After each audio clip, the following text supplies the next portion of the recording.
proceed forward. When I saw the Supreme Court told Brian Flores and his legal team to move forward, I said right now, they finna settle. Now I caught you up. Now that the Supreme Court has declined to accept the NFL's latest ditch effort to force, hold on, let me turn on this music so y'all can understand what I'm about to say. Let me understand so y'all can understand what I'm about to say. Now that the Supreme Court has declined to accept the NFL's last-ditch effort to force all or part of the Brian Flores case into arbitration, the litigation will finally get going. All right? Brian Flores is about to be a rich man, y'all. Brian Flores is about to be a rich man. And various teams that have been sued, which is the Dolphins, the Broncos, hint, hint.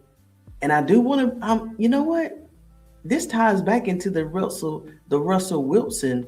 I know he's about to retire now, but bringing back up DeMaurice Smith in 2010, when he filed his lawsuit against the NFL, there were 3 quarterbacks. Was that, or is that now?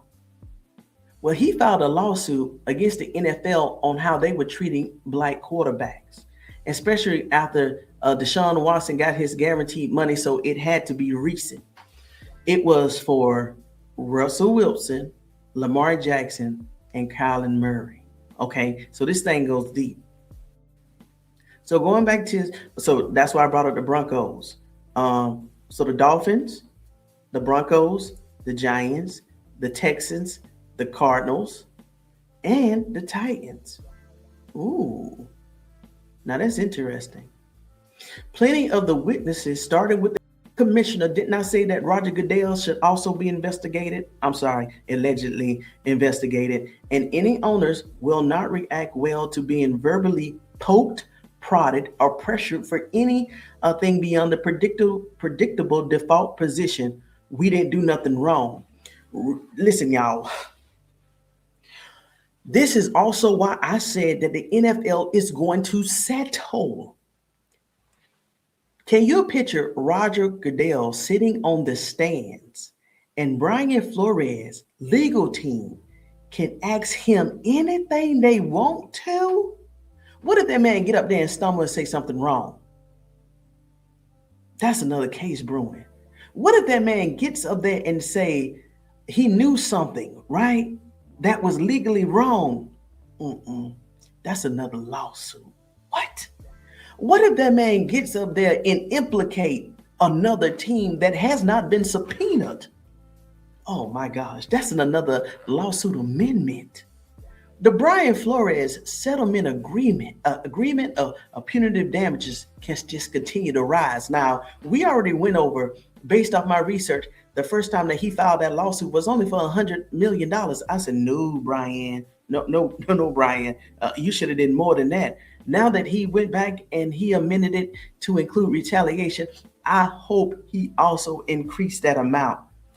I said it, to at least $500 million to $800 million, because you got to pay your legal fees, and you still want to be standing on a mountain of capital and money after you retire. And guess what, y'all? If Brian Flores, well, when he wins or they do a settlement, guess what? They can't fire him. He still would be a coach on the sideline if he wants to. Well, Tony Talks VestedUp, that's impossible. No, it's not. Because if he wins this lawsuit against them, or if they settle out of court with Brian Flores, they can't retaliate against him. Mind you, he already filed retaliation against them. So if they fire him based off the settlement agreement or him winning the case, guess what? He can go back to court, lawsuit again for retaliation. God dang. And you might as well say a hostile work environment. Y'all, this is why they're going to settle. Let me go and read this. Let me go and finish reading this. Then I'm going to let y'all go. Okay. But once again, plenty of the witnesses, starting with the NFL Commissioner Roger Goodell and any other owners. So hold on, y'all. Do you see how I'm just picking apart these sentences? Don't forget when I said 25 NFL teams have been subpoenaed. Do you think I'm talking about the players? I'm not talking about the players. I'm talking about the owners. I'm talking about the general managers. I'm even talking about the head coaches. I'm even talking about the head coaches that actually got the job that Brian Flores was more experienced for. We're talking about from the top down. We ain't talking about no players. We ain't talking about no ball boys. We ain't talking about no cheerleaders. We ain't talking about no maintenance personnel. We ain't talking about no ball handlers. We ain't talking about no uniform employees. We're talking about the people from the top down. The NFL don't want this. They document everything. They tell all their business in documents. They document their own crimes. If you don't believe me, I'm going to play that clip and then I'm going to let y'all go. Let me get through this article. But I'm not talking about no players when I said they subpoena 25 teams. And guess what? One thing about a subpoena, you cannot send your lawyer to speak for you. I mean, you can. But when they subpoena by name, Roger Goodell, you have been subpoenaed. You got to report to court. He will be on that stand. And I just hope that the proceeding is not closed. I hope the media is allowed in there too. I want to see this. But I'm going to keep moving. Plenty of witnesses, starting with the commissioner and any owners, will not react well to being verbally poked, prodded, or pressed for anything beyond the predictable default position. We didn't do anything wrong. They can't say that on the stand. You're going to have to give me some details. These witnesses will emerge from the deposition proceeding feeling anyway from frustrated to flat out pissed off. The NFL is already agitated and frustrated. You mean to tell me Brian Flores, he kept coming after? Now, mind you, we did the history over here. So this is for everybody else that has forgot or for anybody that's watching this, right? This new content. Brian Flores in 2022 filed this lawsuit. In 2023, Brian Flores, his first request for discovery was denied. When that the NFL, they definitely thought, oh man, we can go ahead and do what we got to do. Hey, ain't nobody gonna hold us responsible. We the big dog on the hill. Brian Flores just shocked her out of them.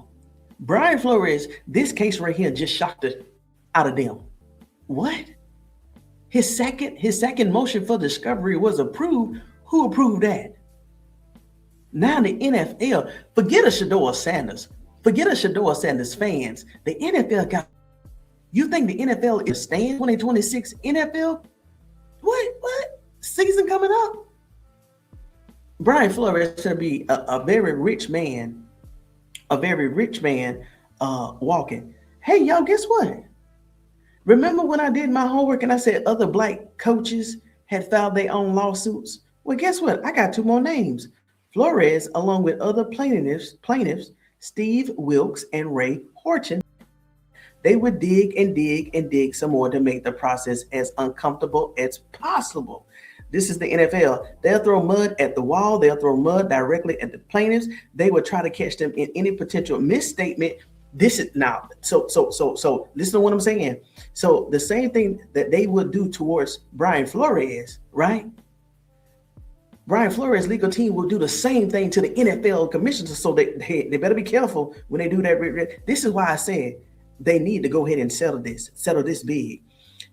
They try to get the unofficial playbook for lawyers defending corporate clients against claim of illegal employment practices, including turning the tables on plaintiffs in hopes of making the plaintiff look bad as possible when time to present the case to a jury. It gets messy. It gets ugly. Let me read this one more time. It gets messy. It gets ugly. The discovery process becomes legal equivalent of a strike. Y'all, can you see the NFL, the teams, and the NFL commissioner in court battling for their good name and that shield as if this was a street fight. I don't think so. Which could be bad for the league, the teams, and or Flores, Wilkes, and Horton.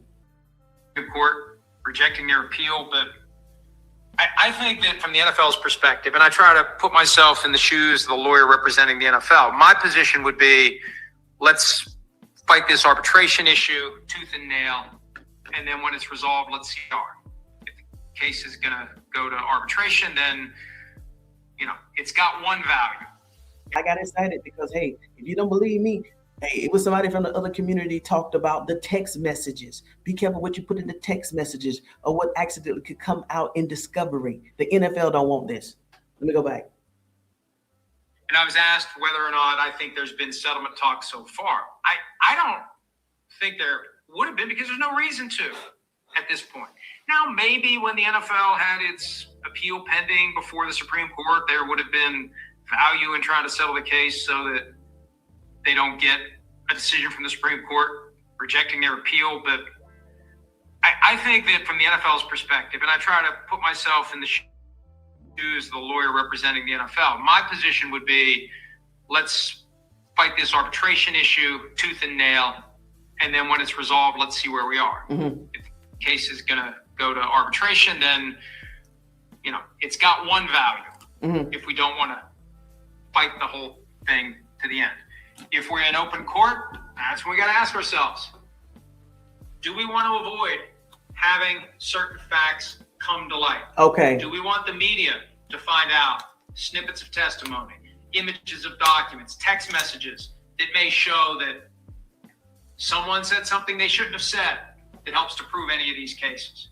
So now that we know the case is going to go forward with full-blown discovery, this is a good opportunity for the NFL to try to settle the case. And if they don't do it now... Haven't I been saying this for weeks, y'all? Vesters, please put in the chat. Has Tony Talks Vested Up been saying this for weeks? Vesters and viewers, have Tony Talks Vested Up, Compelling Sports Edge has been saying this for weeks. Vesters, have Tony Talks Vested Up, Compelling Sports Edge has been selling this for weeks. I just said that, and I haven't even watched this video yet. Come on with it. This is the time to settle. This is the time to settle, NFL. This is the time to settle. Hold on.